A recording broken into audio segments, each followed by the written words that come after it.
Hello दोस्तों, मैं दिनाथ ठाकुर अपने यूट्यूब चैनल में आप सभी का स्वागत करता हूं। दोस्तों, आज हम बात करने वाले हैं ज्योग्राफिकल थॉट के पार्ट 4 वीडियो के बारे में।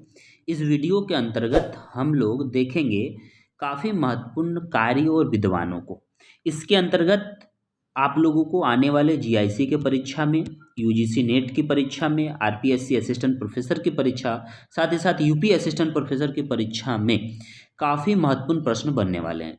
मेरा तो इतना दावा है दोस्तों कि इस सेक्शन से, इस वीडियो से आज आप लोगों को मैं बताऊंगा कि कम से कम 2 प्रश्न आने वाले परीक्षाओं में पूछे जाएंगे। तो दोस्तों, ये काफ़ी छोटा वीडियो होगा, इस वीडियो को जरूर लास्ट तक देखें। साथ ही साथ भी दोस्तों, इस वीडियो को ज़्यादा से ज़्यादा शेयर करें ताकि सभी दोस्तों तक इसका लाभ पहुंच सके। तो चलिए दोस्तों, शुरू करते हैं।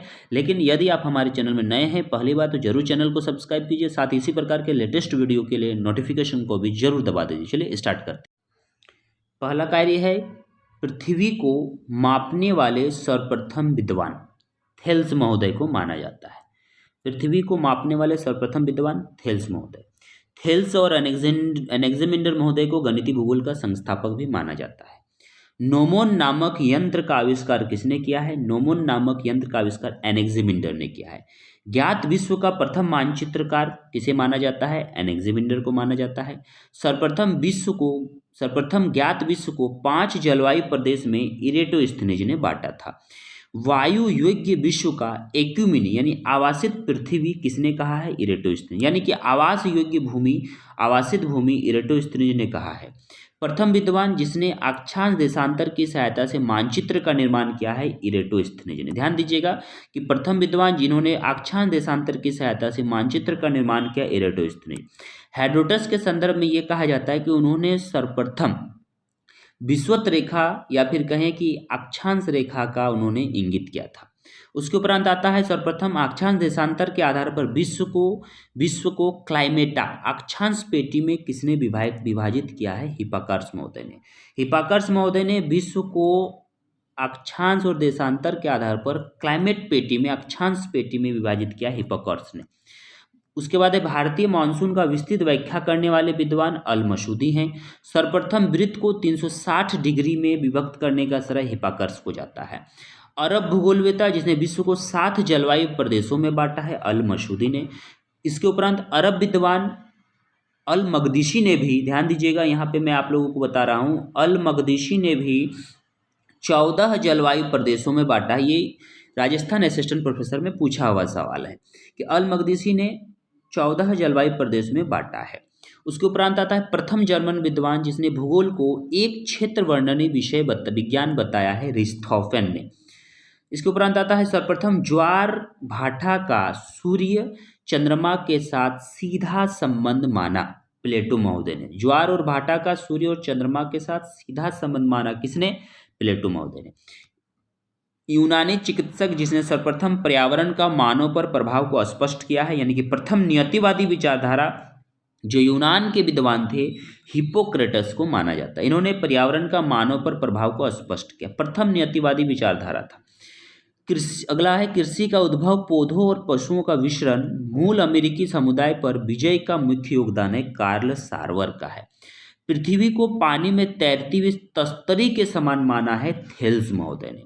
सर्वप्रथम विश्व जलवायु को वर्गीकरण की योजना किसने दिया है? अल मकदीशी ने दिया है। ध्यान दीजिए, अल मकदीशी ने सर्वप्रथम विश्व को जलवायु वर्गीकरण का 14 पार्ट में इन्होंने बांटा है।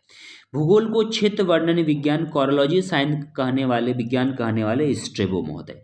भूगोल में क्षेत्र वर्णनी लेखों का नींव स्ट्रेबो ने दिया है। सर्वप्रथम कोरोलॉजी शब्द का प्रयोग भी स्ट्रेबो ने किया है।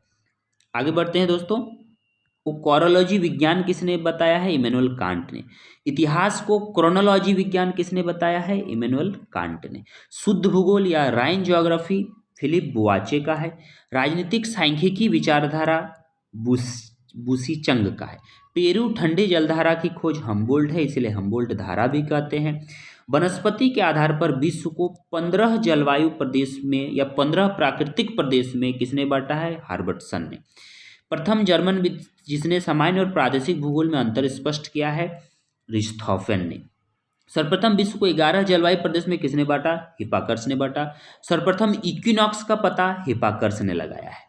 सर्वप्रथम भूगोल को विशेष और सामान्य दो भाग में किसने बांटा है? बर्नार्ड वारनियस महोदय ने बांटा है। उसके बाद आता है आपका तारागणों की प्रथम ज्ञात सूची के संग्रहकर्ता कौन थे? हिप्पार्कस महोदय थे। प्रथम जर्मन जिसने फ्योर्ड और रिया तट के मध्य अंतर स्पष्ट किया? रिchthofen। पृथ्वी को समतल तस्तरी के समान माना और बताया है? ये होमर ने। उसके बाद एक खनन कार्य लुटेरी अर्थव्यवस्था माना, पूर्व से पश्चिम दिशा में वक्रीय पथ का संचरण करते। देखिए यहाँ पे दो सवाल है कि खनन कार्य किस लुटेरी अर्थव्यवस्था का उदाहरण है और पूर्व से पश्चिम दिशा में वक्रीय पथ का संचरण है। ये जीन ब्रून्स का है, काफी इंपॉर्टेंट क्वेश्चन है जो आने वाले परीक्षा के दृष्टि से। हृदय स्थल सिद्धांत के विरोधी कौन है? अंसेल महोदय हैं। ध्यान दीजिए कि अंसेल महोदय को हृदय स्थल के विरोधी माना जाता है। पारिवारिक आय बजट प्रणाली को समझा है लाप्ले महोदय ने। प्राकृतिक और सांस्कृतिक भूदृश्य के अंतर स्पष्ट किया है कार्ल सार्वर महोदय ने। पृथ्वी को वृत्ताकार माना और यूनान के पृथ्वी का केंद्र माना हेकेटियस महोदय ने। आगे हम लोग देखते हैं उन कार्यों और विद्वानों को हम लोग देख शब्द और प्रयोगकर्ता आ जाता है, जैसे कि ज्योग्राफी शब्द का सर्वप्रथम प्रयोग इरेटोस्थनीज, कोरोलॉजी शब्द का सर्वप्रथम प्रयोग स्ट्रेबो, सिरजांग महंग का सर्वप्रथम प्रयोग हम्बोल्ट, जलवायु विज्ञान का सर्वप्रथम प्रयोग हम्बोल्ट, आइसोथर्म का सर्वप्रथम प्रयोग हम्बोल्ट महोदय, लैंडर कुंडे कार्ल रिटर महोदय। एर्डटेल ये काफी इंपॉर्टेंट है, भी आया है। एर्डटेल जो है रिchthofen का है। लैंडर कुंडे या फिर लैंडर जो है रिchthofen का, लैंडशाफ्टन भी रिchthofen का ही शब्द है। आर्लिचकेटन भी शब्द हमारा रिchthofen का। यहाँ से ध्यान दीजिए कि हमारा लैंडर, लैंडशाफ्टन, एर्डटेल और आर्लिचकेटन ये रिchthofen का है। क्षेत्रीय विभिन्नता 1909 में किसने दिया है? अल्फ्रेड हेटनर दिया। लैंडशाफ्ट कुंडे ये भी अल्फ्रेड हेटनर का है। कॉस्मोग्राफी शब्द का प्रयोग हम्बोल्ट ने किया है। उसके बाद संभववाद शब्द का प्रयोग लुशियन फेब्रे ने सर्वप्रथम किया। मेगालोपोलिस शब्द का प्रयोग जीन गॉटमैन ने किया। धुराग्र क्षेत्र पीवीटी एरिया जिसको कहते हैं मैकिंडर ने किया। हार्टलैंड का प्रयोग मैकिंडर ने किया। मिडलैंड बेसिन का प्रयोग भी मैकिंडर ने किया है। कॉर्नर बेसिन्स का प्रयोग पैट्रिक गैडिज ने किया है। मैक्रो ऑर्गेनिज्म का प्रयोग हर्बर्टसन ने किया है। केंद्र स्थल का प्रयोग किसने किया है? जेफरसन ने किया है। रुको और जाओ नियतिवाद का प्रयोग ग्रिफिथ टेलर ने किया है। क्षेत्रीय विभिन्नता 1925 में कार्ल सावर का आता है। क्रियात्मक संभववाद का शब्दावली जॉर्ज टेथम का, ये काफी इंपॉर्टेंट है। टोपोफिलिया जो शब्द है टोपोफिलिया शब्द टुआन महोदय का है। टुआन या टुआव भी कहते हैं, टुआन भी कहते हैं। टोपोफिलिया ये भी काफी इंपॉर्टेंट है। एक्यूमेनिपोलिस शब्द का प्रयोग एक्यूमेनिपोलिस का डॉक्सिडियस महोदय का माना जाता है। परमाफ्रस्ट शब्द का प्रयोग हम्बोल्ट ने किया है परिहिमानी के संदर्भ में। संभववाद का लुशियन फेब्रे ने। जियो पैसिफिक ग्रिफिथ टेलर ने। बाजार केंद्र का लॉस महोदय ने। औद्योगिक केंद्र का वेबर ने। केंद्र स्थल मार्क जेफरसन ने। एक्स्टिकस का डॉक्सिसियस ने। जेलेंडिया का ब्रून्स लुएंडिक महोदय ने किया है। मिडिल ईस्ट थेयर महान ने किया है। अर्डकुंडे रिटर ने किया है। वाल्टर कुंडे रेडजेल का। एंथ्रोपोजियोग्राफी रेडजेल महोदय का है। साथ ही साथ दोस्तों यहाँ पर एक आता है वर्गलिचन कुंडे, वो हर्बर्टसन का है। ठीक है, तो कुल मिला के दोस्तों आप लोगों को मैं बता दूं कि 50+ काफ़ी महत्वपूर्ण चीज़ों को मैंने बताया जो आने वाले परीक्षा के दृष्टिकोण से महत्वपूर्ण। तो दोस्तों आप हमें जरूर बताएं कमेंट करके कि वीडियो आपको कैसा लगा। साथ ही साथ इसी प्रकार के वीडियो पाने के लिए आप हमारे साथ निरंतर बने रहते हैं।